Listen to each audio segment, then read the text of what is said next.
देखो वहीं होगी। वो ना मैंने आज धो दी, मुझे लगा कि गंदी हो गई होगी। अरे कैसे गंदी हो गई थी, उसे तो मैंने पहना भी नहीं। हे भगवान, इस लड़की के कपड़े धोने की आदत से परेशान हो गया हूँ मैं। जितना तो घर में राशन नहीं आता उससे कहीं ज्यादा डिटर्जेंट पाउडर का खर्चा है।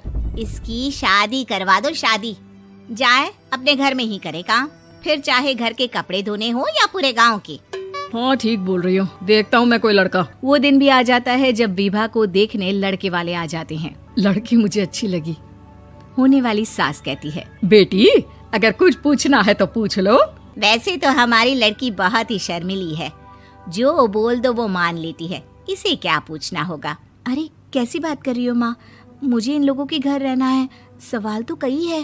हाँ हाँ बेटा पूछ लो ना, क्या पूछना है। आप लोगों के घर कपड़े कौन धोता है? सास का मुंह बन जाता है। देखो अगर तुम ये कहना चाहती हो कि तुम्हें कपड़े धोने नहीं आते तो सुन लो, कपड़े मैं ही धोती हूँ, लेकिन तुम्हारे आ जाने के बाद मैं रुमाल तक नहीं धोऊंगी। अरे चुप रहना भाग्यवान, बहू बेचारी घर आई नहीं, उसे डराना शुरू कर दिया। वो क्या है ना बिटिया, अभी तक तो ये कल्लू की माँ ही धोती थी, लेकिन अब तुम्हारे पापा तो दहेज में वॉशिंग मशीन देंगे ही। तभी विभा की माँ बोल पड़ती है, सवाल भी पूछा तो क्या। वैसे भाई साहब, मशीन की तो फिर भी कपड़े धोने की कैपेसिटी होती है। मतलब जो बिटिया दे रहे हैं ना विभा, इसे कपड़े धोने का बहुत शौक है। ये आप लोगों के क्या, आस पड़ोस गांव मोहल्ले सबके कपड़े धो दे और उफ तक ना करे।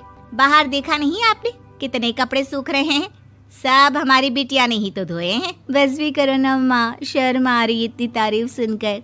और तो और एक दाग निकाल कर दिखाओ तो मान जाऊं। हाँ अच्छा अच्छा, माफ करना बेटा, मैंने गलत समझा, हमें तो रिश्ता बहुत पसंद है। और ऐसे जुड़ जाता है रिश्ता कपड़े धोने का शौक रखने वाली विभा का। उसकी शादी हो जाती है कोयला फैक्ट्री में काम करने वाले कल्लू के साथ। शादी के बाद अचानक विभा चिल्लाती हुई सास के पास आती है। सासू माँ, अरे सासू माँ कहाँ है आप? ये तो धोखा है, धोखा दिया आप लोगों ने मुझे। इसे ससुर के चक्कर के बारे में पता चल गया। अरे तो उसमें तुझे क्यों धोखा मिला है? अरे नल में पानी नहीं आता, कपड़े कैसे कब धुलेंगे?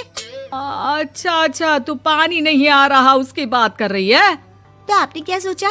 कुछ नहीं। अच्छा हाँ, तेरी माँ ने कहा था कि कपड़े धोने का शौक है तुझे, याद आया मुझे। शौक शौक बोलकर कपड़े धोने वाले मेरे जुनून को कम ना आके सासू माँ, कपड़ा धोना मेरा गुरूर है।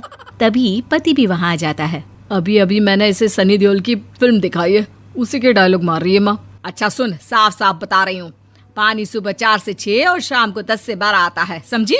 विभा टाइमिंग सुनकर हैरान हो जाती है। ये क्या भूतों का मोहल्ला है?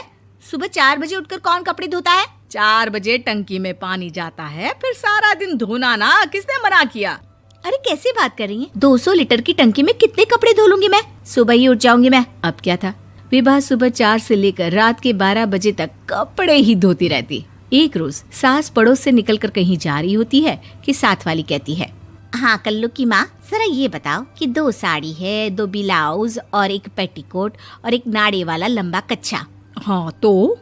अरे तो क्या, कितना लोगी धुलाई ये बताओ। धोबन दिख रहे हैं हम क्या? हमारे पति सरकारी नौकरी से अभी अभी रिटायर हुए हैं और बेटा सुपरवाइजर है कोयला फैक्ट्री में। धोबन समझ रखा है हमें। हाय रे कल्लू की अम्मा, माफ कर दो, वो तो मोहल्ले में यही सब बता रहे थे कि तुमने बहू को कपड़ा धुलवाने के काम में लगा दिया है। सास को पड़ोसन की बात सुनकर गुस्सा आ जाता है। वो घर पहुंचती है जहां घर के बाहर ही इतने सारे कपड़े सूख रहे होते हैं जितने कि किसी धोबन के घर पर। अरे ओ कल्लू की दुल्हन, बाहर निकल। माँ जी यहीं आ जाओ, बाथरूम में चादर धो रहे हैं हम। अरे अभी हम धोते हैं, तुमको बाहर निकलो। ये आस पड़ोस वाले बोल रहे हैं कि हम बहू से कपड़े धुलवा धुलवा कर उसे कपड़ा धोने वाली बना दिए हैं। अरे छोड़ो ना माँ जी, किन लोगों की बातों में आती हो? आस पास के लोगों का तो काम ही होता है कि वो किसी तरह सास बहू को लड़ा दे। बहू सारे घर के कपड़े धोती है, ये क्या कम है? बोलिए। सास को भी लग जाता है कि वो बहू का ये सनकीपन नहीं छुड़वा सकती, इससे अच्छा है कि खुद ही चुप हो जाए। एक रोज सास और बहू मंदिर जाते हैं, जहाँ सास की साड़ी वहाँ खड़ी भीख मांगने वाली से मिलती है। माँ जी क्या बात है, आपकी साड़ी उस भिखारन से कितनी मिल रही है ना? हाँ हाँ देखो तो, दोनों की साड़ी मिल रही है। क्या बात है कल्लू की अम्मा, तुम खुद को तो अफसर की बीवी बताती हो और ऐसी सिंपल सी प्लेन साड़ी पहनकर घूमती हो। सिंपल और प्लेन नहीं है ये साड़ी। तो क्या सोने के धागे से फूल बने हैं, कुछ भी सासू माँ, कुछ भी।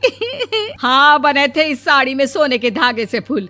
मेरे पति लेकर आए थे मद्रास से स्पेशली मेरे लिए 10,000 की। ताहे भाई साहब इस भिखारन के लिए भी सेम टू सेम साड़ी लेकर आए होंगे 10,000 की। सास उस वक्त तो कुछ नहीं कहती, लेकिन बहू के साथ घर आती है और अलमारी से एल्बम निकाल कर लाती है। ये साड़ी देख रही है, ये वही साड़ी है जिसे मैंने अभी पहना था। इस साड़ी में ये जो चमकदार फूल दिख रहे हैं ना, ये सोने के धागों से काढ़े गए हैं। लेकिन तू लोकल वॉशिंग मशीन ब्रश से घिस घिस कर सारे फूलों को निकाल कर साड़ी प्लेन कर दी।